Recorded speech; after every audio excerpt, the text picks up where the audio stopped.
Shalom again, everybody. Ariel Bar Tzadok here from the KosherTorah School, found online at www.KosherTorah.com. Bringing to you today's daily lesson in the Sefer Yetzirah. We are in lesson 33, dedicated, of course, to the safety, health, well-being, and prosperity. Everybody around the world globally who is facing trying times in our present circumstances. God's blessings to everybody. Positive, powerful projection of what we're learning about, the Sephirotic energy to project through the force of mind, which is the imagery that we create through the 22 letters, projecting out to you in positivity and to manifest it in reality. You're going to ask, wait, what did I just say? How does all that come about? What do I do? Well, for that, you're going to have to stay tuned and listen to the future lessons, which will come and describe to you the lessons, again, teachings from chapters 2 through 6. But right now, we are finishing chapter 1. We're talking about our Sefirot. Sefirot, remember, in the context of the original Sefer Yetzirah, are very different from how they were understood in the later Kabbalah. But right now, we're talking within the context of the Torah of Rabbi Chaim Vital, and we are discussing his commentary. If you want the deeper, more prophetic stuff, you have to take my other course in the prophetic Kabbalah of the Sefer Yetzirah, 40 hours. And I covered all of this in much greater detail than, of course, I do here publicly. Yeah, I really do make a distinction between what I teach publicly and privately. That's just the way it is. Why? Very simple. These public lessons are for everybody. And based upon some of the comments that I have read but not published from YouTube and the like, you got some people out there who just, let's say politely, are of a very different persuasion of opinion than my own. And I do not propagate negativity and hatred and all that other kind of stuff. But I recognize you guys are out there. So, I put this material out there for the world. You'll deal with it as you do. And for those who are of proper like mind, who are serious and devoted and who want to experience these things, then I have my other courses. Go to my course page at KosherTorah.com and you'll see that for yourselves. For everybody else, hey, I'm here just like any other voice on the public media. You can take it or leave it as you so choose. I'm not a missionary. I don't have an agenda. I'm not here to persuade anybody to do anything. I'm only here to provide for you information. I don't have a group. I don't have a following. I am just a writer, an author, a teacher. And like a million others like me, it's what you enjoy or you don't enjoy. It's what you want or you don't want. We are here to share. If you wish to embrace, God bless you. If not, God bless you too. Like I said, there's no agendas here. I don't have any. I certainly hope that you don't either. But with that said, let's move on. Mishna 13 now, coming to the end of chapter 1.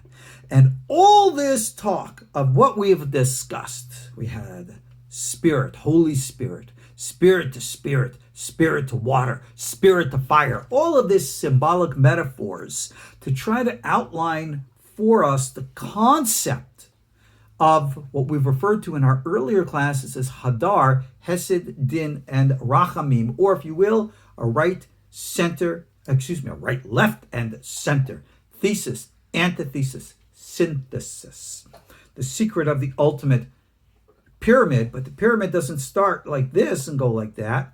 We start from, it's even like a rectangle, because you start from the unity, you go out into the division, and then you have to return to unity. All right, if you look at the whole diagram of the Sefirot, how we begin with the Keter, we go down 2 center columns, then we go right back down to Malchut. That's the whole concept of it. We must recognize that everything that we perceive in our reality as duality, good and bad, right and left, these are all expressions from a singular whole. And it's very important that we understand the distinction between the singular whole, which is called in our Torah the Matsui Rishon, That's the language like from Maimonides and the Foundations of the Torah, which again, we have an entire course on that on Kosher Torah. And we even bring the mystical foundations of Maimonides in that course. Mystical? Maimonides? Really? Many of you don't know.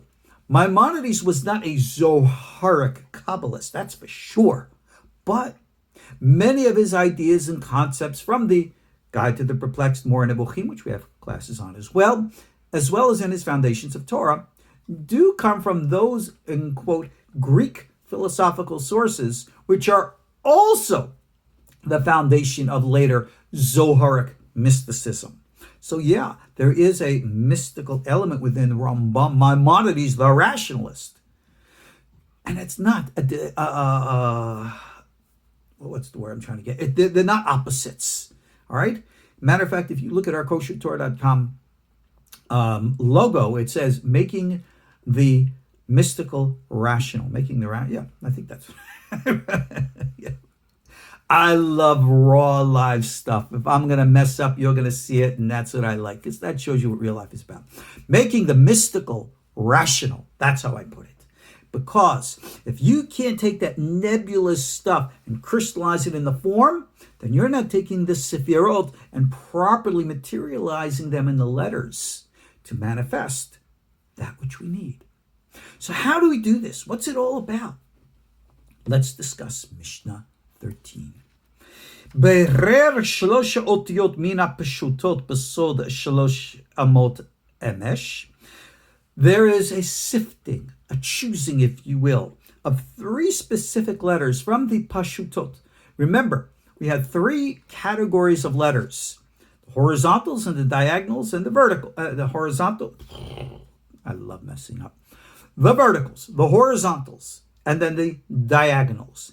The 3 mothers, 7 doubles, and then the diagonal 12. Out of these diagonal 12, 3 letters were taken.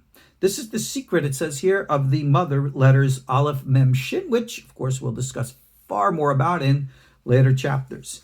And then it says, V'kav'am b'shmo gadol, and they were set into place in his great name. V'hatam behem shesha ketzovot, and from here were, if you will, engraved the 6 directions. Remember, 3-dimensional space: north, south, east, west, up, down. But this is our 3-dimensional space. If you remember in our previous classes, we spoke about 4th-dimensional space, 5th-dimensional space. Now, I'm not talking about time. We haven't even gotten there yet. We have many different dimensions in space, and many who live there and interact with our world in a very, I don't know, how do you describe a 4th-dimensional being that interacts with a 3rd-dimensional world? Maybe in the same way that we as 3-dimensional beings would interact with a 2-dimensional world. Here, I'll just give a real quick example. Here's the cover of our book that we're learning here, as you see, right? It's flat, as you can see that. Now, take a look at the letters. If I am on this flat surface, I can go across this flat surface, and I come across this shape. I have to go all around it to, if you will, find the different shapes. I can't, because I'm flat, pick up the book and look at it from the outside and see all the letters at once. So a flat dimensional entity can only see so much and understand so much. Where me, you, us, in a 3-dimensional, we can look at this and see it like that. Well, can you imagine entities that are outside of our little box and how they could look into our little box? Is that real? According to our Torah, it is. Let me explain. Reb Chaim, in his commentary, states here that all we're talking about, Kabbalah hi shehaza sod olam, the kochotav hu emesh. We're talking about Zeir Anpin, and this is the powers of the 3 columns. Now, I'm going to take a whole bunch of stuff, and I'm going to try to squeeze it into our little class here. A point that's very well known by the later Kabbalists, of course, discussed by Chaim Vital, the Zohar, and the like. Everything that we know and understand about reality is a limited construct. Even our perception of God. What we call God, as Reb Chaim makes very clear, This is what we call the small face of God. In the Zoharic Aramaic, Zeir Anpin.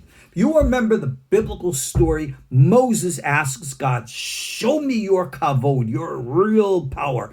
And God said, no one can see the big picture of my face, symbolic, and live. Why? Because God, what, are you so ugly that you're going to drop dead? Or it's so gorgeous you drop dead? No! Let's get out of fantasy and mythology here. The human experience, soul, mind, consciousness, whatever, like any kind of a computer, can only receive so much influx before it can't take any more. Our experience of this reality is limited. And that's why we cannot see, and quote, the face. It's above us. If you look at the column of the Sefirot, like we've been describing, Keter, Chochmah, Bina, that's not described in our Sefer Yetzirah, but it is described in the later Kabbalah, and we're using that pattern. The Keter, Chochmah, Bina, we said, is above. All right? Those are called mochin. They're in a dimensional reality above the 7 lower Sefirot, which are the 7 days of creation corresponding to our world. We live in the 7 lowest Sefirot. That's why we say here, from, again, Rab Chaim, that this is the secret of Zeir Anpin. So Zeir Anpin is the small face of God.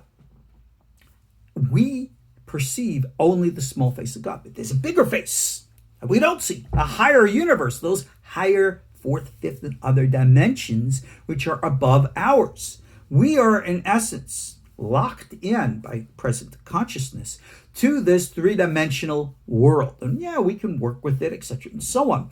But the whole point of this chapter 1 is to let us know there is that higher reality, that belima that we've been talking about through all these lessons. You're not going to be able to bring it down and grasp it, but you can touch it. The Sefirot, which exist in the higher dimensions, you're not going to be able to take and make here other than through the vessels of the letters. That's why we talk about the 10 Sefirot and the 22 letters, and those are our wonder, the Aleph in reverse, because we have to take the of Aleph and blow it out. It's the secret of breath, and we will learn more about that in chapter 2. But now, getting back to the issue here. 3 letters. Why 3? Right, left, center. Remember we said the secret of HaDaR. Okay? HaDaR again. Emesh. We are going to learn is the symbolic representation, again, of the concepts of tension. Because in this finite world, everything exists in tension. What we call good and evil, right and wrong, wisdom and folly. All right, these are the things that are outlined in the later Sefer Yetzirah, based upon the famous words in Ecclesiastes. Go ahead. A time and a purpose for all things under heaven. Balance, balance, balance. In this world of the, in quote, small face, we have 3 letters chosen from the Pishutot. Why from the simple diagonals? Remember, horizontal, vertical, diagonal, these are all symbolic representations. So don't get caught up in the math of this. But these 3 Pishutot, simples, all right, they correspond to that center column. If you remember, we have Hesed, Din, Rachamim, the 3 mothers, the expansive, outgoing right column. The 7 doubles, the restrictive, informing left column. We'll talk more about this in the later chapters. The center, 12 letters, balance, harmony, synthesis. So from these letters represented in that column, the 12, corresponding, as we will see, 12 tribes of Israel, 12 months of the year, 12 zodiac, etc. 3 letters are chosen. We know what they are. Yud, Ke, Vav. And this is not Yud Ke Vav K. Yud Ke Vav K is God's name. But God's name, Yud Ke Vav, is actually curious. I've discussed this way back when in Call Upon My Name, 1992. The name of God that we have in Hebrew, as it's real, talked about in the Bible, written in Hebrew, 4 letters.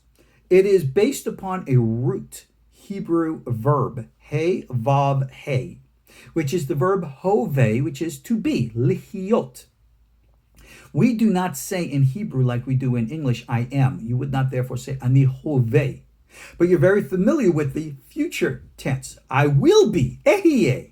Ehyeh asher ehyeh. I will be what I will be. And then God says, tell them, Yud Kei Vav Kei, being. When you take a Yud and you add it to a basic Hebrew root, you take the passive tense of that verb and turn it into the active tense. So, the name Hoveh, Yud Hoveh, would mean active being or active presence. That's what God's, in quote, name is. It is the active, living, vibrant force of God in our creation. That's what the name of God is. But the three letters, Yud, Kei, Vav, these represent those powers of the right and the left and the center. Hey, what happened to the last Yud? Excuse me, the last Hey. As I said, I love raw video. I can mess up all I want and prove to you we can all overcome it. I think that's a great lesson because everyone, my peers, they have everything polished and nice. I don't think the real world is polished and nice when we're building with letters. All right? Guess what? Sometimes you mess things up. You got to fix it up. Tikkun. I love tikkun. So if you make a mistake, you fix it. Beautiful. Getting back to this. Yud Kei Vav. What happened to the last Hey? That's this physical world. That in itself, remember, is a symbol of all the 22 letters. So the Yud Kei Vav, and this is actually discussed in the Patach Eliyahu prayer. From the Tikkuni Sohar. I got classes on it somewhere on Kosher Torah. Go check them out. Yud Kei Vav, Gematria, Tal. It's the symbol of the Sephirotic energy coming into physical form. So the name of God, Yud Kei Vav, is the creative energy which merges in the letters to create Yud Kei Vav Kei. And that is the name of God in this reality. Zeir Anpin is Yud Kei Vav Kei. But God, above all of this, is not Yud Kei Vav Kei. It is above that. Remember, we're only seeing being in actuality. That is the application of the name. But being beyond the actuality that we perceive, God's, in quote, name at those higher levels, we cannot know if God indeed has a name. Curious. This is a point discussed in depth by the Kabbalists. Even Rabbi Yosef Chaim, the famous Ben Ish Chai of Baghdad, in his book Od Yosef Chai, in a section called Hut HaMeshulash, which is a threefold question. He's asked a question by many Kabbalistic students. Hey, wait a second. God's the Ein Sof. It's the great ultimate nothing up there, out there, etc., and so on. That is our God. That is to whom we pray. What's all the Zeir Anpin stuff? I mean, that's kind of lower stuff. We're praying to the higher. How is it that we have Yud Kei Vav Kei and all of our prayers are to Yud Kei Vav Kei, in spite of that fact that we say Adonai, we are always saying Baruch Atah. You look at the book, it says Yud Kei Vav Kei. But that's not the Ein Sof. The Ben Ish Chai, that's a good question. And it says you got to recognize, this is why we have the two names of God, Adonai and Yud Kei Vav Kei. Adonai, we use as the verbal expression of God in our reality. And we use the name Yud Kei Vav Kei as that invisible form to represent the Ein Sof, even though it is not technically the Ein Sof.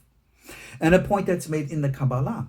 For those of you who are familiar with traditional Jewish prayer, when we recite the blessings of the Shemona Esrei, the Amidah, in public, whenever you hear the name of God recited, Baruch Atah Amonai, the congregation responds, Baruch Hu Baruch Shemo. Blessed be he, blessed be his name. Is there a difference between him and his name? Yes. Him, the Ein Sof. Name, small face. This is the relationship in the higher realm, even within God, that is materialized below in this relationship of Sefirot and Otiot in letters. Remember, we've been taught before, everything is soul and body, light and a vessel, even within the experience of God himself. So within our Judaic context, we seek the experience of Yud Kei Vav Kei. But those who are trained in the ascendant of the Merkavah, which we would teach here, you rise up above. You go into the higher realms beyond consciousness. Be careful what you see, because if you think there is division, you crash the whole system. Example of Elisha ben Abuya became known as Achir. Rabbi Akiva taught us, remember the singularity, the unity. That is the secret of what we're taught here. Understand that as we know and explore the relationship of the Sephirotic powers through these letters into the forms of the other letters, which will combine and give us source return to the Ruach HaKodesh. We'll talk more about that in our lessons to come. Check out the meditative class that I have in the link to, in these notes here, and everything else that we have available for you on Kosher Torah. It's there for you when you're ready for it. All right, Ariel Tzadok here from the KosherTorah School. Looking forward to seeing you in our next class.